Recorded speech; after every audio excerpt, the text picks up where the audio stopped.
Hello Internet, it's me Josh, the Aging Gamer. So, we're back talking about more Ninja Gaiden. In the last video, we talked about Ninja Gaiden for the Sega Game Gear, and in this video here, we're going to be talking about Ninja Gaiden for the Master System.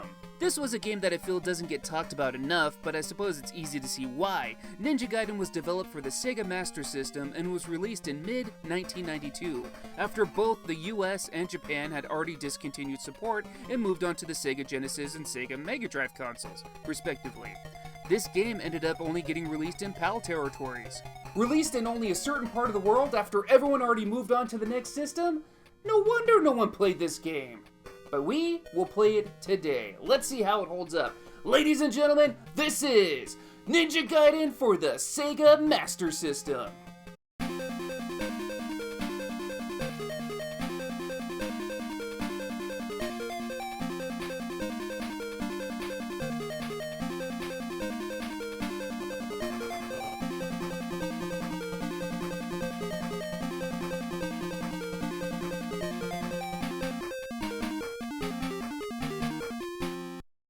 Before we start the game, I want to talk about the box art here because it bugs me.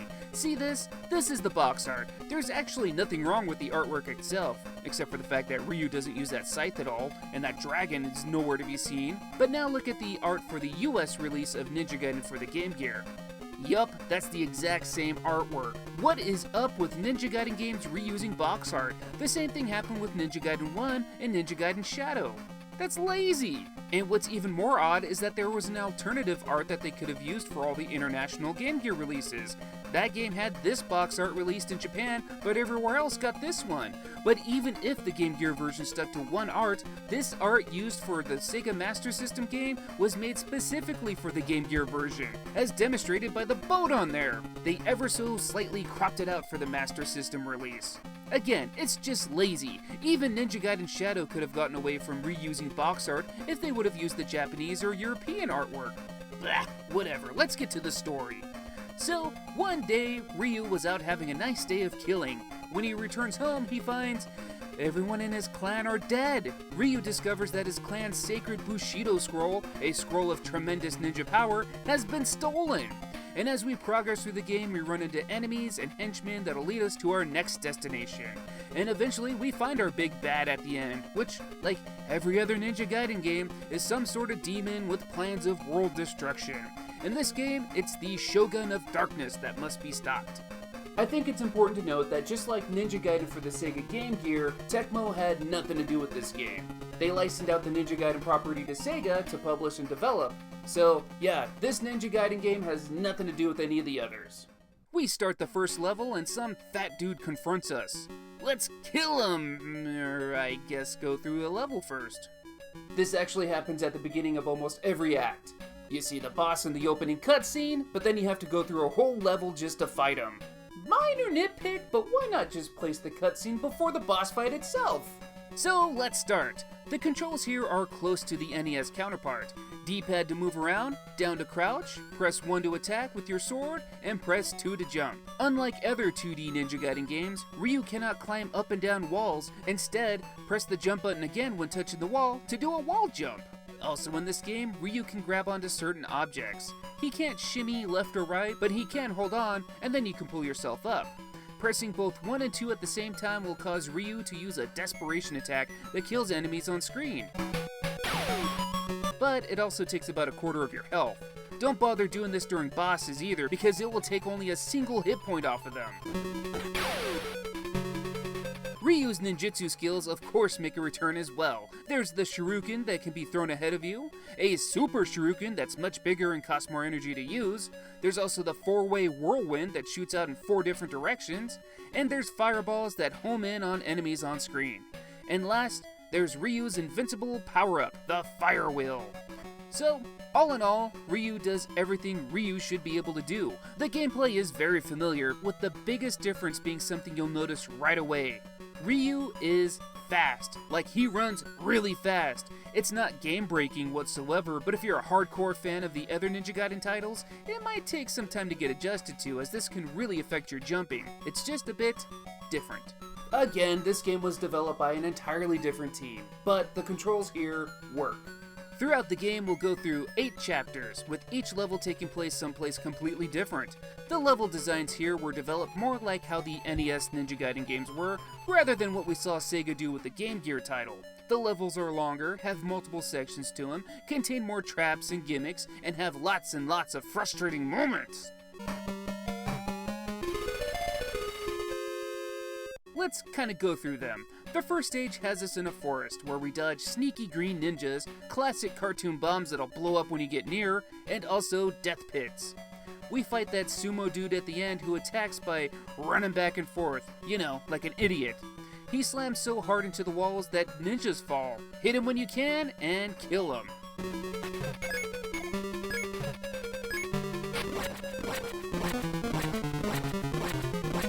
And what's really gruesome is the cutscene afterwards. Look at this image!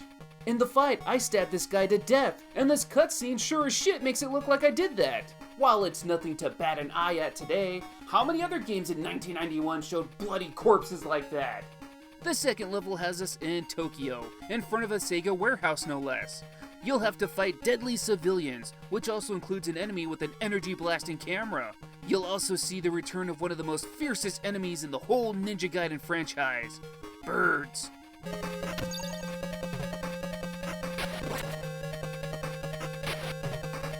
Goddamn birds. The end boss is a Yakuza boss that sends out enemies at you. What I like about this fight is that the more you damage him, you'll actually see the boss slowly dying. Nice touch. The third level has us in Osaka, where you'll go through a very pokey temple. We fight a samurai that slashes when you're close, but back up and slash him enough times to win. Oddly enough, after you kill him, he asks you to rescue his daughter, someone just known as the geisha throughout this game. The next level will have us traveling through Mount Fuji, where we'll see some cool waterfall visual effects. We fight some goon in a jetpack at the end. Nothing too noteworthy. The fifth level is probably my favorite because it's an ice level. It's so slippery and there's no brakes. You'll just slide until you die. It's kind of funny how one little pep in your step will send you sliding for an infinite amount of time. The boss of the stage is some kind of ice magician who will throw ice blocks and fireballs at you. Just dodge and attack.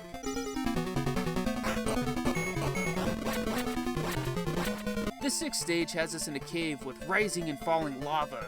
Dealing with that gimmick isn't too tough, but dealing with these fire spirits that follow you is enough to drive you mad! The boss here is actually one of my favorites. It's some stone golem that'll crush the ground below him, sending him into the lava, and if you're not careful, he'll get you too. When he forms back together, attack him quickly and run away as far as you can.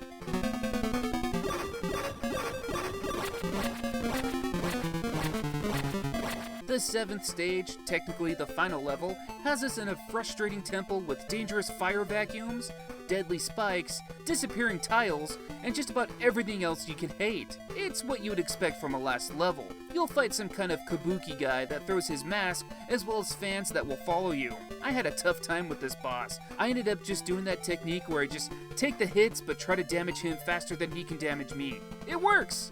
Barely.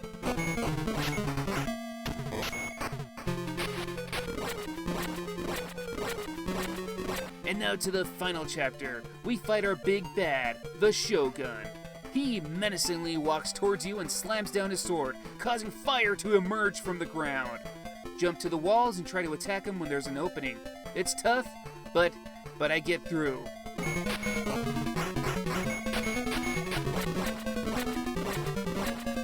Haha, take that, you bitch!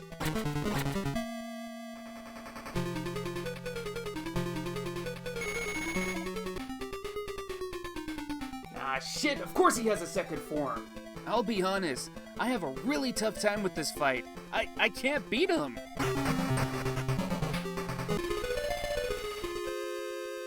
Which is why we're gonna cheeseball this fight. I'm gonna let you guys in on a little secret about this game. So there's a secret, or glitch, or whatever you want to call it, concerning your weapon energy. When you die or even get a game over, when you come back, your weapon energy will be the same amount it was when you died. Once your energy reaches the maximum of 999, it will stay there permanently, thus giving you unlimited energy. If you're cautious about using your weapons and try to stock up, you could have this maxed out by the end of the second stage. Or hell, if you really wanted to, in the first stage you can grab the first energy bonus and then just kill yourself over and over and over until you're maxed out. Again, it's a cheesy way to do it, but I couldn't beat the boss without spamming my specials. And even then, it was still tough.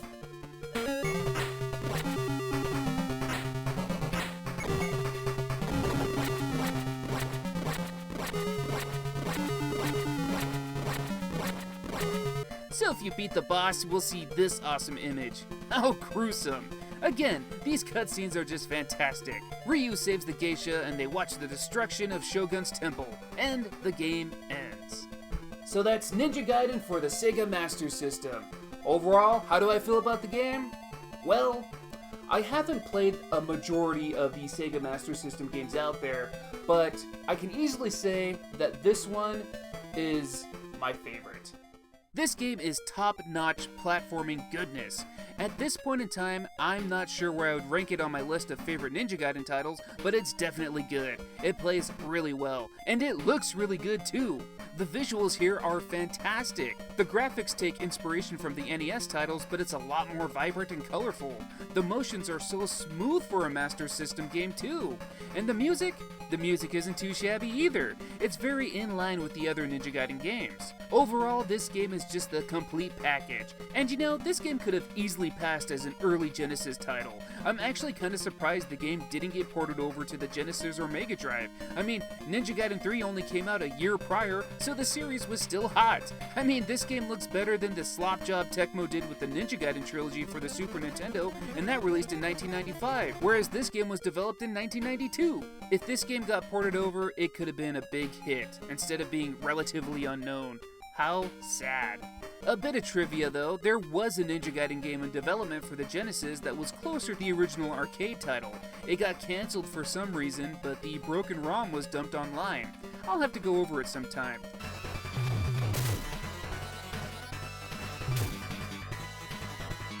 But anyway, if you can, find a way to play this game, because it's good. If you like Ninja Gaiden, you'll love this. But these are just my opinions. What do you guys think? What do you think about Ninja Gaiden? Just in general. Let me know what you guys think in the comments below. If you like this video, yada yada yada, like, subscribe, blah blah blah. I'll see you guys all in the next one. I love you guys. Take care!